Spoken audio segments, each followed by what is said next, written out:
وہ جب یہ باتیں کیا کرتے تھے، وہ کہتے تھے مداخلت ہوتی ہے، تو آپ نے ان کے خلاف ریفرنس لے آئے، ان کو معزول کروانے کی کوشش کی، یہ تضاد کیوں ہے؟ نہیں جی دیکھیں، تضاد کی بات اس میں نہیں ہے جی.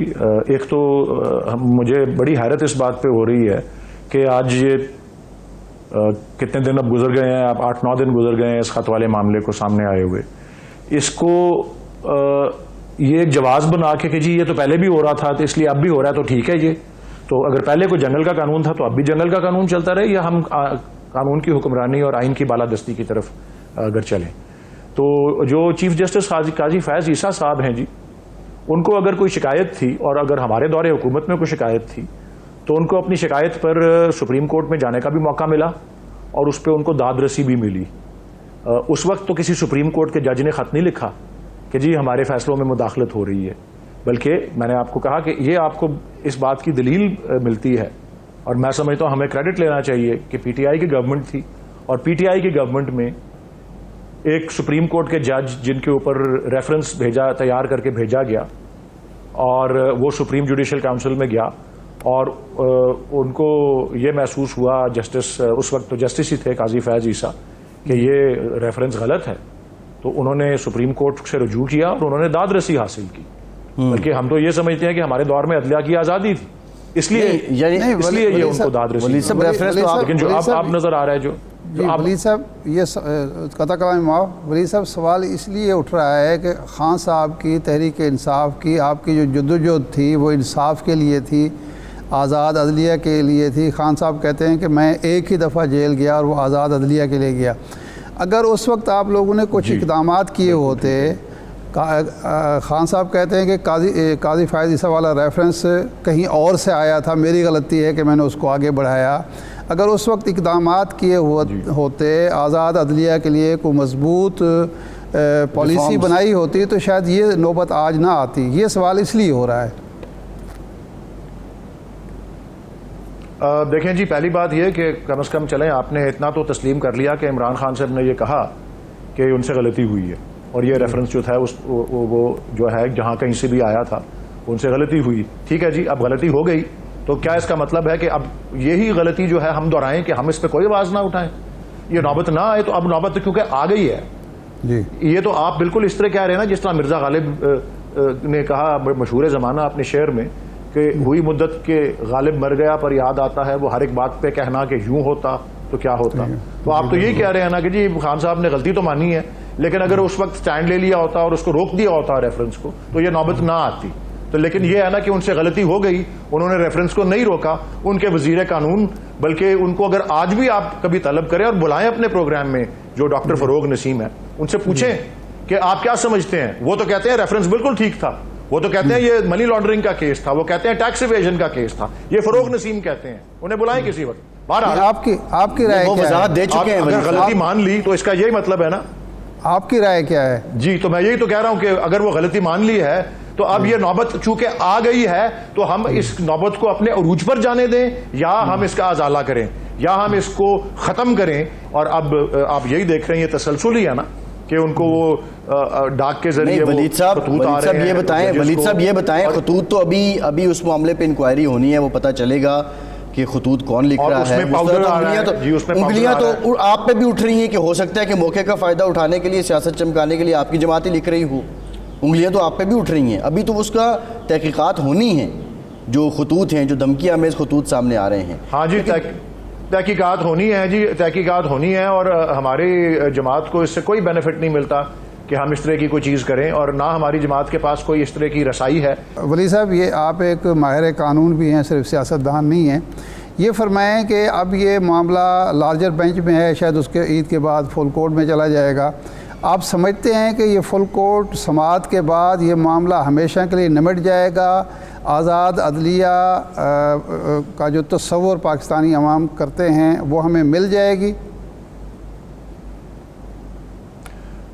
اس کا جواب دینا تو قبل از وقت ہے، لیکن میں اس کے 2-3 پہلوؤں پہ روشنی ضرور ڈال دیتا ہوں. میں سمجھتا ہوں کہ، اور نہ صرف میں بلکہ بطور ایک ترجمان تحریک انصاف کے ہماری پارٹی سمجھتی ہے کہ یہ بات خوش آئند ہے کہ سب سے پہلے تو یہ کہ ایک انتظامیہ کی بنائی ہوئی ایک رکنی کمیشن جو ہے وہ ایک تو جج صاحب جو تھے بڑے قابل احترام ہیں، گیلانی صاحب انہوں نے خود ہی اپنا واپس لے لیا، اس پہ استعفیٰ دے دیا یا نہیں آمادہ ہوئے، وہ سرے سے ہی غلط تھا. تو پہلی بات خوش آئند یہ ہے کہ سپریم کورٹ نے جوریسڈکشن ایکسرسائز کی ہے، جوڈیشل پاور ایکسرسائز کیا ہے. ہم سمجھتے تھے بہت قابل اعتراض بات ہے کہ وزیر اعظم کے ساتھ چیف جسٹس بند کمرے میں ملے ہیں، ان کو طلب کر کے کھلی عدالت میں بلانا چاہیے تھا نوٹس دے کے. تو یہ ایک خوش آئند بات. دوسری خوش آئند بات یہ کہ فل کورٹ کی بات ہو رہی ہے، ہمارا مطالبہ بھی یہ تھا فل کورٹ کا. تیسری خوش آئند بات یہ کہ یہ اس کی لائیو سٹریمنگ ہم نے کہی تھی، کل تک کی پروسیڈنگز تو لائیو آئی ہیں اور یہ آنی چاہیے بالکل تاکہ سب کو نظر آئے. اور ان ساری چیزوں کے پیش نظر سپریم کورٹ کے اختیارات تو ایسے ہیں کہ وہ ایک جوڈیشل کمیشن چھوٹے سائز کی 3 ججز کی بنا سکتی ہے، ماضی میں بھی بنائی گئی ہیں، اور جس کے پاس پاورز ہوں وہ سمن کر کے انکوائر کر کے نتیجے پہ پہنچ سکتی ہے. اعتزاز احسن صاحب نے اس کے اوپر کافی تفصیل سے گفتگو بھی کی ہے کہ یہ ثابت کس طرح ہو سکتا ہے جو الزامات لگائے ہیں. تو یہ بعید نہیں ہے اس بات کہ یہ ثابت نہیں ہوگا، یہ ثابت ہو سکتا ہے.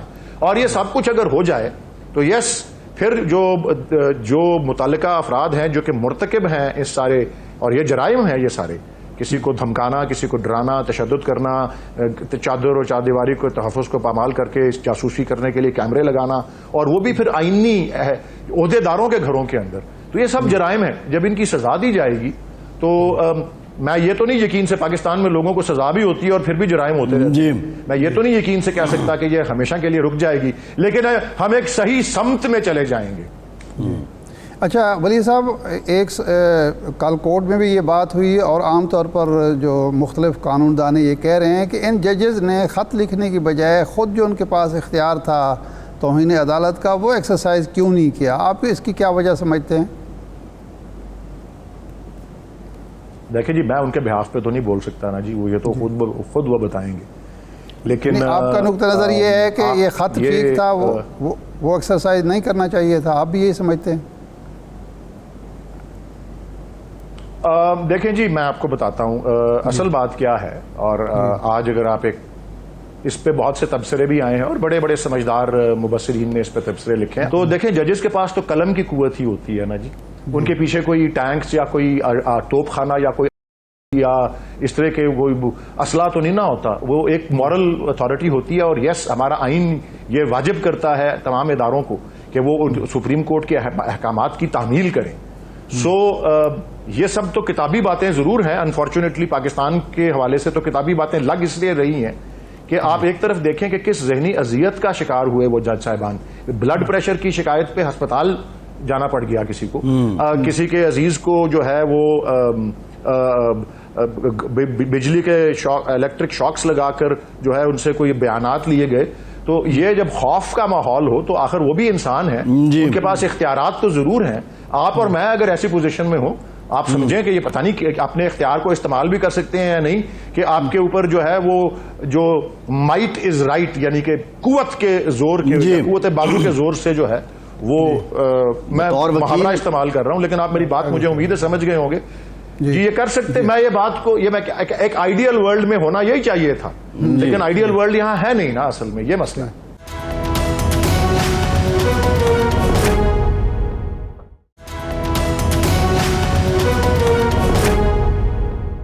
آپ نے 3 جماعتوں کے ساتھ مل کر احتجاجی تحریک کا اعلان کیا ہے. عید کے بعد ہرنائی میں ایک جلسہ بھی ہوگا، پھر پنجاب میں، سینٹرل پنجاب میں، ساؤتھ پنجاب میں. تو مولانا فضل الرحمان صاحب اس تحریک میں اور اس 4 جماعتی گرینڈ لائنز جو آپ نے بنایا اس میں شامل نظر نہیں آتے. اس کی کیا وجہ ہے؟ وہ آپ سے اتفاق نہیں کرتے؟ لگتا تو یہ تھا کہ وہ آپ کی تحریک کا حصہ ہوں گے، وہ الگ سے تحریک چلا رہے ہیں، آپ الگ سے تحریک چلا رہے ہیں. جی اس وقت نظر تو یہ آ رہا ہے، لیکن یہ جو ہمارا ابھی 2 رات پہلے کا جو ہوا ہے، جو ایک ملاقات ہوئی، اس کے بعد جو اعلامیہ آیا، اس میں پی کے ایم اے پی جو اچکزئی صاحب کی ہیں، پھر مجلس الواحد المسلمین وہ، اور پھر جماعت اسلامی، اور پھر پی ٹی آئی یا سنی اتحاد کونسل، 4 جماعتیں تو ہیں. لیکن اس میں کم از کم ہماری طرف سے اور ہمارے ترجمان نے بھی، اور ہمارے جو چیئرمین ہیں بیرسٹر گوہر علی خان، انہوں نے بھی اس بات کو واضح کیا ہے کہ ہم جماعت اسلامی کو اپروچ جو ہے وہ کر رہے ہیں اور کریں گے، اور ان کو بھی شامل کرنے کی کوشش کریں گے. ہم نے ان کو رول آؤٹ یا ہم نے ان کو ایکسکلوڈ نہیں کیا. لیکن اور اس میں خاص طور پہ جو اہم بات ہے وہ یہ ہے کہ جس معاملے پہ ہم مزاحمت اور احتجاج کی آواز بلند کرنا چاہ رہے ہیں اس میں وہ ہمارے ہم خیال ہیں. تو ہم ضرور چاہیں گے, آگے ان کی مرضی ہے, ہم تو ان کو کہہ ہی سکتے ہیں نا, اور وہ ہم نے اس کو رول آؤٹ نہیں کیا, ہم نے ان کو ایکسکلوڈ نہیں کیا. اگر کوئی ایسی علیحدہ تحریک وہ چلا رہے ہیں تو وہ اپنی چوائس سے چلا رہے ہیں, یہ ہماری چوائس نہیں ہے کہ وہ علیحدہ سے کریں, ہماری چوائس ہے کہ وہ بھی ہمارے ساتھ شامل ہوں اور ہم کو ضرور دعوت دیں گے. اچھا, آج جو خان صاحب سے ملاقاتیوں کی لسٹ سامنے آئی اور جو نئے ترجمان بنائے گئے, اس میں ایک تو شیر افضل مروت صاحب کو نکال دیا گیا, عمر نیازی صاحب کو نکال دیا گیا, اور آج ملاقاتیوں میں سیف اللہ نیازی صاحب بھی شامل ہیں جو 9 مئی کے بعد پریس کانفرنس کر چکے ہیں اور پارٹی چھوڑ چکے ہیں. تو اس کا مطلب ہے جو لوگ پارٹی چھوڑ چکے ہیں ان کو آپ واپس لا رہے ہیں, خان صاحب مل رہے ہیں؟ دیکھیں جی, اگر خان صاحب مل رہے ہیں تو اس کے اوپر میں کیا تبصرہ کر سکتا ہوں. وہ خان صاحب کے ساتھ کوئی بھی ملنے کے لیے نہیں جا سکتا جب تک کہ وہ خود اس کے خواہش نہ کریں, ٹھیک ہے نا جی. تو اگر یہ میرے نظروں سے یہ آج کی لسٹ نہیں گزری, میرے پاس تو کل تک کی خبریں ہیں. آج جو 2-3 بلیٹن میں نے دن میں دیکھے ہیں, اس کا ذکر میں نے نہیں سنا کہ آج ان کو ایکچولی ملا کون ہے.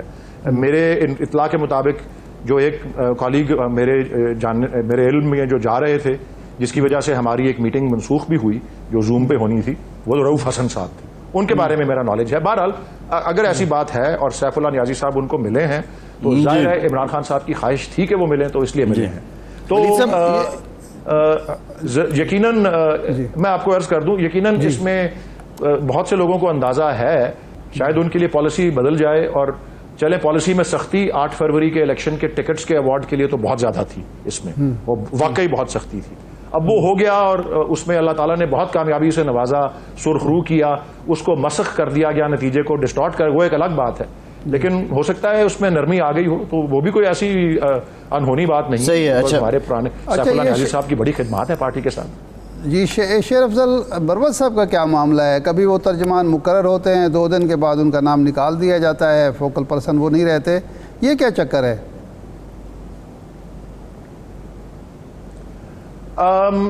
اس کے بارے میں آپ کو کوئی دیکھیں نا جی, یا تو میں وہ شخص ہوں جن کو شامل کر رہا ہو یا نکال رہا ہو, تو میں آپ کو براہ راست اپنے ایک رائے کا اظہار کر کے بتا سکوں اس میں. لیکن جو بادی النظر میں جو واضح طور پہ سب سامنے آتا ہے وہ یہی ہے کہ وہ اکثر جو ہے ہماری ایک جو ڈکلیئرڈ پالیسی اور ایک ڈکلیئرڈ لائن ہوتی ہے, وہ اس سے ہٹ کے کوئی بات کرتے ہیں. ضروری نہیں ہے کہ وہ اس سے اختلاف کا اظہار ہو, لیکن وہ جس طریقے سے کہتے ہیں کچھ چیزوں کو, اور دیکھیں نا ہر ایک کی اپنی اپنی طبیعت اپنی اپنی طبیعت ہوتی ہے, اور ہر ایک کا اپنا ایک بیان, ہر ایک کا اپنا انداز بیان ہوتا ہے. تو ان کا انداز بیان اکثر جو ہے وہ کسی نہ کسی اس میں کلیش میں آ جاتا ہے ہمارے اعلانیہ پالیسی سے. اور پھر دیکھیں سیاست میں, دیکھیں میں وکیل بھی ہوں, میں نے اور فیلڈز بھی دیکھی ہیں اپنے پیشے کے حوالے سے, انجینئرز کی, بزنس مین کی, آرکیٹیکٹس کی, ڈاکٹرز کی, ہر پیشے میں, ہر فیلڈ میں ایک طرح کی مسابقت ہوتی ہے. لیکن سیاست کے اندر جو میں نے مسابقت یا کمپٹیشن وہ جس لیول پر پہنچی ہوتی ہے, جس کو آپ حسد کہہ لیں, جس کو آپ جیلسی, جو وٹ ایور, تو پھر ایک دوسرے کے پھر ذاتی پھر اختلافات بھی اور ذاتی بھی بیچ میں آ جاتی ہیں چیزیں. تو کچھ لوگ ایسے ہیں جو ذاتی طور پہ ان کی پسند ناپسند کا بھی اظہار ان چیزوں میں ہو جاتا ہے کہ کبھی وہ آ گئے کبھی وہ نہیں آئے. لیکن اس میں فوکل پرسن کے طور پہ ان کا بدلے جانا اگر عمران خان صاحب نے کیا ہے, اور مجھے خیال تو یہی ہے کہ انہوں نے ہی کیا ہے, تو اس کا مطلب یہی ہے کہ وہ چاہ رہے ہیں کہ دوسرے لوگ جو ہیں جن کی زیادہ طویل خدمات ہیں اور جو زیادہ ٹھہراؤ سے گفتگو کرتے ہیں ان کو سامنے رکھا جائے, اور ان کو زیادہ بس ان کو اہمیت دینے سے آخری سوال پبلک کو بھی رائے جائے, پبلک کو بھی میسج جائے. جی ہاں, آخری سوال آپ کا چونکہ پنجاب سے تعلق ہے. شیر افضل مروت صاحب نے کہا کہ پنجاب میں یعنی پی ٹی آئی یا سنی اتحاد کونسل میں ایک گروپ بن چکا ہے جو الگ ہو چکے ہیں, 40 لوگوں کا انہوں نے کہہ دیا. تو اب کل جو ووٹ ہوئے تو 106 ووٹ آپ کے کینڈیڈیٹ کو مل گئے, تو اتنے اس طرح کی وہ غیر ذمہ دارانہ بات کیوں کرتے ہیں؟ میں اسی کا حوالہ, چلیں اچھا کیا آپ نے, میرے سوال کا جواب آپ نے تقریباً خود ہی دے دیا. میرے خیال میں ان کی انفارمیشن غلط تھی, اور جو انہوں نے پیشین گوئی کی ہوئی تھی وہ بھی غلط تھی, جو ان کو اطلاع ملی ہوئی تھی یا جس سے بھی ان کو یہ پتہ لگا تھا وہ غلط تھا. یہ تو واضح ہو گیا نا. تو اور تھوڑا سا دیکھیں نا، میں نے کہا نا ہر ایک کا اپنا اپنا انداز بیان اور اپنی اپنی طبیعت ہوتی ہے. یہ میرے خیال یہ مقابلہ اپنے آپ کا مجھے لگتا ہے کہ مروت صاحب اپنا مقابلہ جو ہے وقت کی کمی ہے ولید صاحب نہیں جانتا، وہ اپنا مقابلہ فیصل واڈا سے کرتے ہیں، وہ فیصل واڈا سے اپنا مقابلہ کرتے ہیں، تو اس طرح کی پیشین گوئیاں کرتے ہیں. واڈا صاحب بھی کبھی آپ کا اثاثہ تھے، آپ کا ایک تھے. ولید صاحب بہت شکریہ آپ کے وقت کا. پروگرام کے آغاز میں بھی ہم نے ذکر کیا تھا کہ آج 4 اپریل ہے اور پاکستان پیپلز پارٹی کے بانی سابق وزیر اعظم ذوالفقار علی بھٹو شہید کی آج برسی ہے. حالیہ جو فیصلہ ہے، جو ریفرنس پہ رائے تھی سپریم کورٹ کی، اس نے بہت سے جو سوالات تھے اور بڑی حد تک جو پاکستان پیپلز پارٹی کے ارشاد صاحب موقف تھا اس کو تقویت دی، اس کو تائید کی. بہرحال یہ بھی ایک انفارچونیٹ سٹوری ہے کہ وہ بے نظیر بھٹو صاحبہ کی زندگی میں اس طرح کا کوئی فیصلہ نہ آ سکا اور نہ یہ کیس جا سکا. اور یہ بھی ہم یہ توقع کر رہے ہیں کہ جس طرح بھٹو صاحب والا معاملہ آیا، اسی طرح بے نظیر بھٹو وہ بھی سابق وزیر اعظم تھی، ان کے جو معاملات تھے ارشاد صاحب، ان کا جو واقعہ عباسی ہوا. صاحب، ہمارے سسٹم کی یہ ناکامی ہے، یہ ہمارے نظام عدل پہ بہت بڑا ایک سوالیہ نشان ہے. یہ ہماری بڑی بدقسمتی ہے اور یہ بھٹو کیس جو ہے یہ ہماری عدلیہ نظام عدل پر بہت بڑا ایک سوالیہ نشان ہے کہ آپ 40 سال 45 سال پہلے کے ایک شخص کو تو انصاف دے رہے ہیں، لیکن آج حالت یہ ہے نظام انصاف اور نظام عدل کی کہ پہلے بھٹو کو انصاف نہیں ملا جو ایک اپوزیشن کا بندہ تھا، جس کا مخالف اقتدار میں تھا. آج آپ کے 6 جج انصاف مانگ رہے ہیں. ایک بات. دوسرا یہ ہے کہ آپ پرانے کیسز کے 40 سال 45 سال پہلے کے کیسز کے تو فیصلے کر رہے ہیں. جو آج بیچارے رو رہے ہیں، وہ بڑے ہیں یا چھوٹے ہیں، طاقتور ہیں یا کمزور ہیں، سب ایک ہی صف میں کھڑے ہوئے آپ سے انصاف مانگ رہے ہیں اور آپ نظر انداز کر رہے ہیں. یا تو یہ ہو نا کہ یہ چل رہا ہو، پروسیس نہیں چل رہا، پروسیس جو ہے پچھلے کیسز پر سارا فوکس کیا ہوا ہے. اب دیکھیں نا، یہی جو معاملہ بھٹو صاحب کا جو تھا وہ کیا تھا؟ ولی خان نے جنرل ضیاء الحق سے کہا کہ جی ایک قبر ہے اور 2 لوگ ہیں جن میں سے کسی ایک نے جانا ہے، آپ کی مرضی ہے، آپ جانا چاہتے ہیں یا بھٹو صاحب جانا چاہتے ہیں. ضیاء الحق نے کہا کہ میں کیوں جاؤں گا، بھٹو صاحب کو بھیجوں گا، کیونکہ طاقت، اقتدار، بندوق میرے پاس ہے. تو آج کیا صورتحال ہے؟ بھٹو صاحب کے جو بھٹو غیر متنازع ہوئے ہیں وہ اس بنیاد پر ہوئے ہیں کہ ان کے ساتھ ظلم ہوا، ان کو انصاف نہیں ملا. ورنہ بھٹو صاحب اپنی زندگی دور حکومت تضادات سے بھرپور تھا. حکومت میں وہ انتہائی متنازع شخصیت تھے اور 77 میں انہیں الیکشن جیتنے کے لیے دھاندلی کرنی پڑی. یہ داغ وہ نہیں دھو سکتا پیپلز پارٹی کا کوئی آدمی بھی. لیکن کیا آج جو الیکشن ہوتے ہیں وہ دھاندلی سے پاک ہوتے ہیں؟ کیا آج جو ہے لوگوں کو انصاف مل رہا ہے؟ کیا آج ہمارا جمہوری نظام، نوید قمر صاحب یہ فرما رہے تھے کہ جی ہم ٹھیک ہے یہ ساری خرابیاں ہیں، لیکن جب آپ اقتدار میں آ گئے، آپ کو اقتدار مل گیا، تو اب آپ تو وہ غلطیاں نہ کریں جو مشرف نے کی، جو ضیاء الحق نے کی. وہ تو ڈکٹیٹر تھے، فوجی آمر تھے. ٹھیک ہے، ارشاد صاحب پروگرام کا ٹائم ختم ہو گیا. آپ کا آج کے پروگرام سے اتنا ہی اجازت دیجیے.